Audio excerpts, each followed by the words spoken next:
지금부터 C파트 하나님을 의뢰함에 대한 연상기억법을 설명드리겠습니다. 먼저 C파트를 대표하는 이미지에 6개 그룹의 위치를 설정하는 설명을 드리겠습니다. C파트의 대표 이미지는 잘 지어진 교회의 모습입니다. 이 교회의 각각의 위치에 6개 그룹의 위치를 설정하겠습니다. C파트는 성령, 능력, 성실, 평안, 공급, 유혹에서 도우심 이렇게 6개 그룹으로 되어 있습니다. 먼저 성령의 위치는 교회의 십자가 부분입니다. 교회의 가장 높은 곳에 위치한 십자가가 하늘에서 내려온 성령으로 세워졌다고 연상하는 것입니다. 두 번째 그룹, 능력은 교회의 간판입니다. 교회의 이름은 일종의 브랜드로서 교회의 능력을 의미한다라고 연상합니다. 능력 많은 교회의 이름을 흉내내기도 한다고 연상하는 것입니다. 다음 세 번째 그룹, 성실은 교회의 출입문입니다. 많은 성도들이 교회의 문을 열심히 드나드는 것이 성실이다라고 연상합니다. 네 번째 그룹, 평안은 교회의 지붕입니다. 지붕 위에 올라가 평상 위에 누워 별을 쳐다보면 평안함을 느낀다고 연상합니다. 다섯 번째 그룹인 공급은 교회의 창문입니다. 교회의 창문으로 세상을 향해 뭔가 선한 것을 공급하는 것으로 연상합니다. 마지막 여섯 번째 그룹, 유혹에서 도우심은 교회의 담벼락입니다. 교회의 벽에 세상의 여러 광고가 붙어 성도들을 유혹한다라고 연상하고 있는 겁니다. 자, 이제 6개 그룹별 위치 설정이 되었으니 그룹별로 할당된 위치에 2개씩의 이미지와 스토리를 기억하여 각각의 성경 말씀과 장절이 연상될 수 있도록 하는 단계로 넘어갑니다. 먼저 교회의 십자가에 위치한 첫 번째 그룹, 성령입니다. 십자가는 교회에서 제일 높은 위치에 고고하게 세워져 있다고 연상하고, 여기에서 고고는 이 그룹에 해당하는 성경 말씀이 2개 모두 고린도전서임을 의미한다고 연상합니다.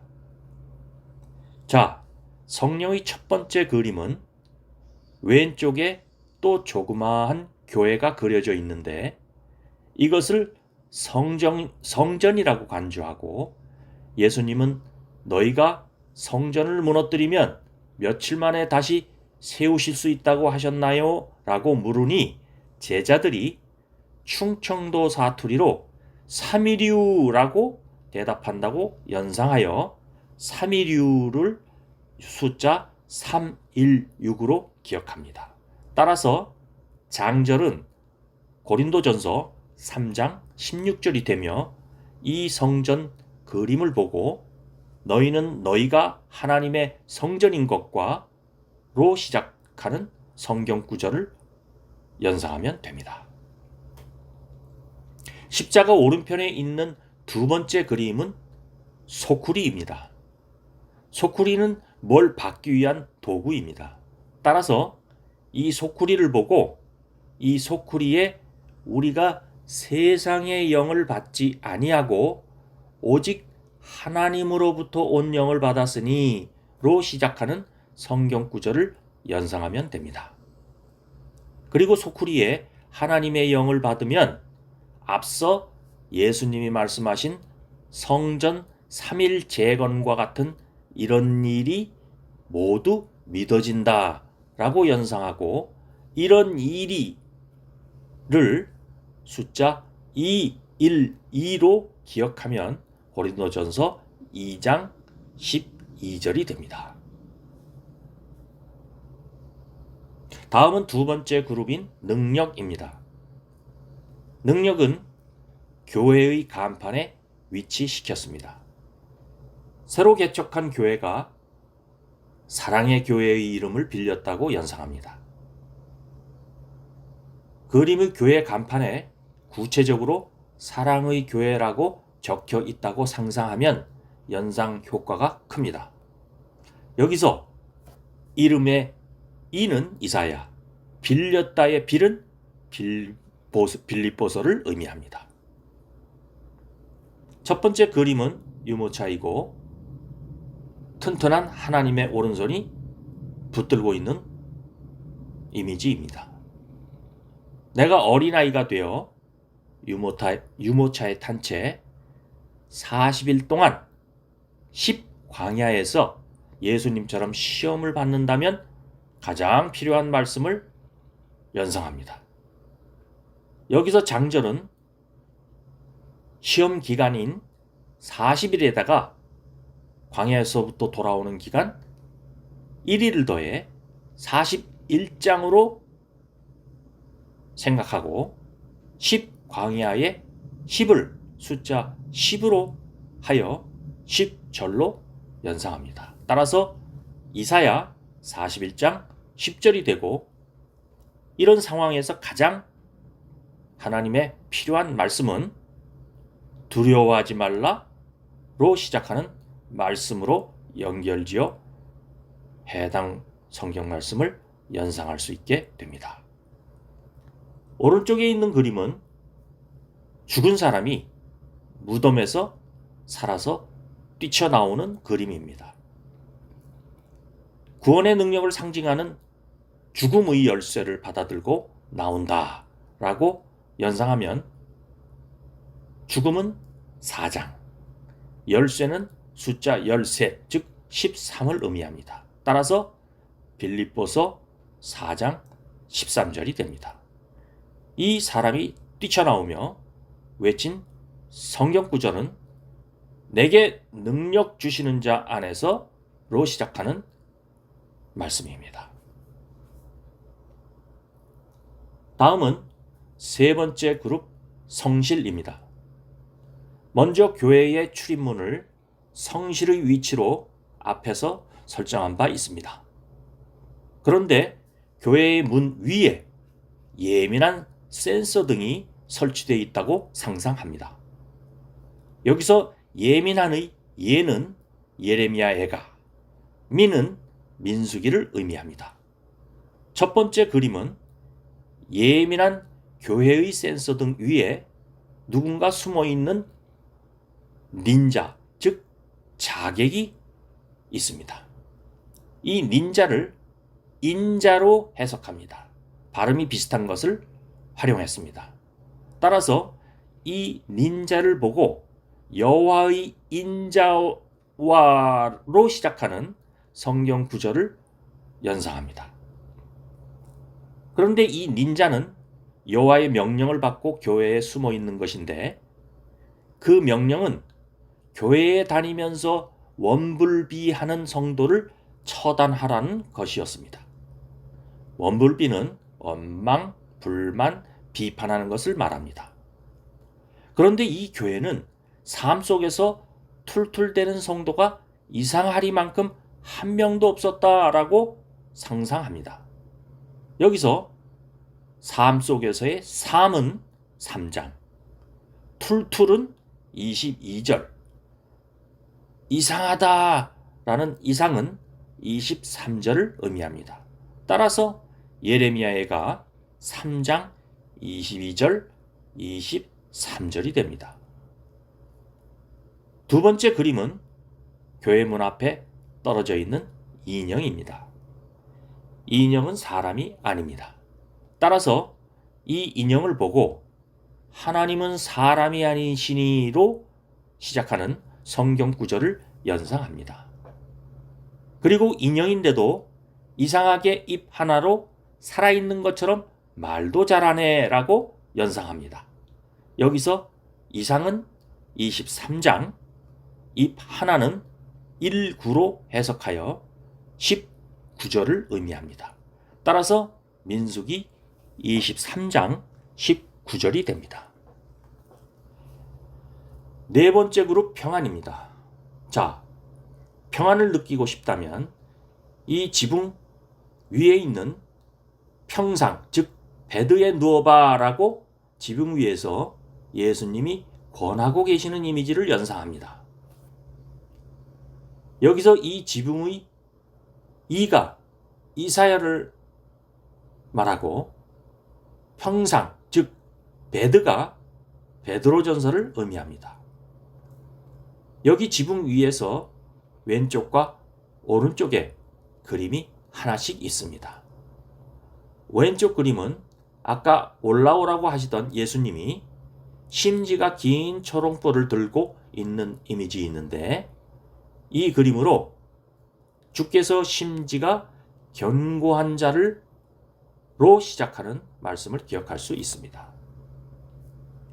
장절은 지붕에 올라가려고, 즉 땅으로부터 이륙하려고 3번 시도 끝에 간신히 올라갈 수 있었다 해서 이륙에서 26장, 3번을 시도했다 해서 3번에서 3절을 기억합니다. 따라서 이사야 26장 3절이 됩니다. 두 번째 그림은 자기가 기르던 염소를 주님께 맡기고 나는 평상에 눕는다는 이미지를 연상합니다. 여기서 염소는 염려를 의미합니다. 따라서 이 그림으로 너희 염려를 다 주께 맡기라로 시작하는 말씀을 연상할 수 있습니다. 또한 장절은 누워있는 평상이 나무로 되어 있어서 썩지 말라고 오칠을 해놨다라고 연상해서 오칠에서 옷이 5장, 7이 7절이 됩니다. 따라서 베드로전서 5장 7절이 됩니다. 다음은 다섯 번째 그룹 공급입니다. 교회가 주는 또는 하나님이 주시는 공급은 선물이기 때문에 사전에 로빌할 필요가 없다라고 연상합니다. 사전에 손 쓸 필요가 없다는 뜻이겠죠.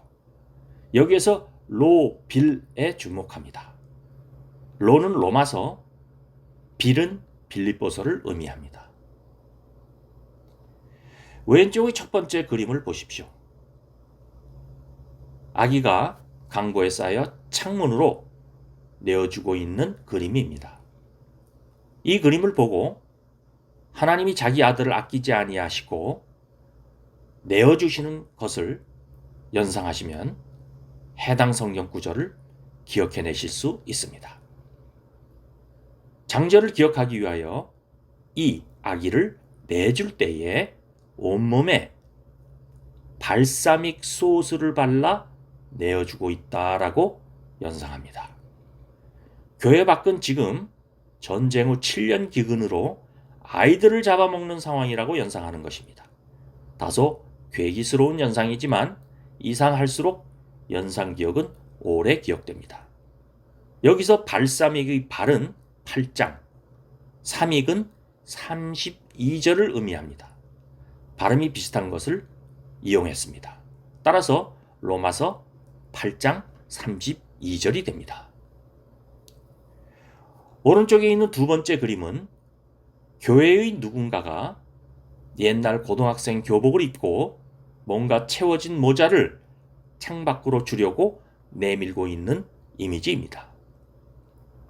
이 그림으로 나의 하나님이로 시작되고 너희 모든 쓸 것을 채우시리라로 끝나는 성경 구절을 기억할 수 있습니다. 장절은 A파트 여섯 번째 그룹 증거에서 나왔던 마태복음 4장 19절처럼 교복을 입은 그림이 나오면 장절은 4장 19절로 해석하시면 됩니다. 따라서 빌립보서 4장 19절이 됩니다. 이제 마지막 그룹인 유혹에서 도우심입니다. 이제 결론적으로 하나님을 의지하면 세상의 모든 희롱과 시험을 이길 수 있다고 연상합니다. 그러면 여기서 희롱의 희는 히브리서, 시험의 시는 시편을 의미합니다. 자, 다음은 교회의 담벼락에 있는 왼쪽 그림으로 갑니다. 이 그림은 두 개의 시험지가 붙어 있는 그림인데 모두 빵점인 모습입니다.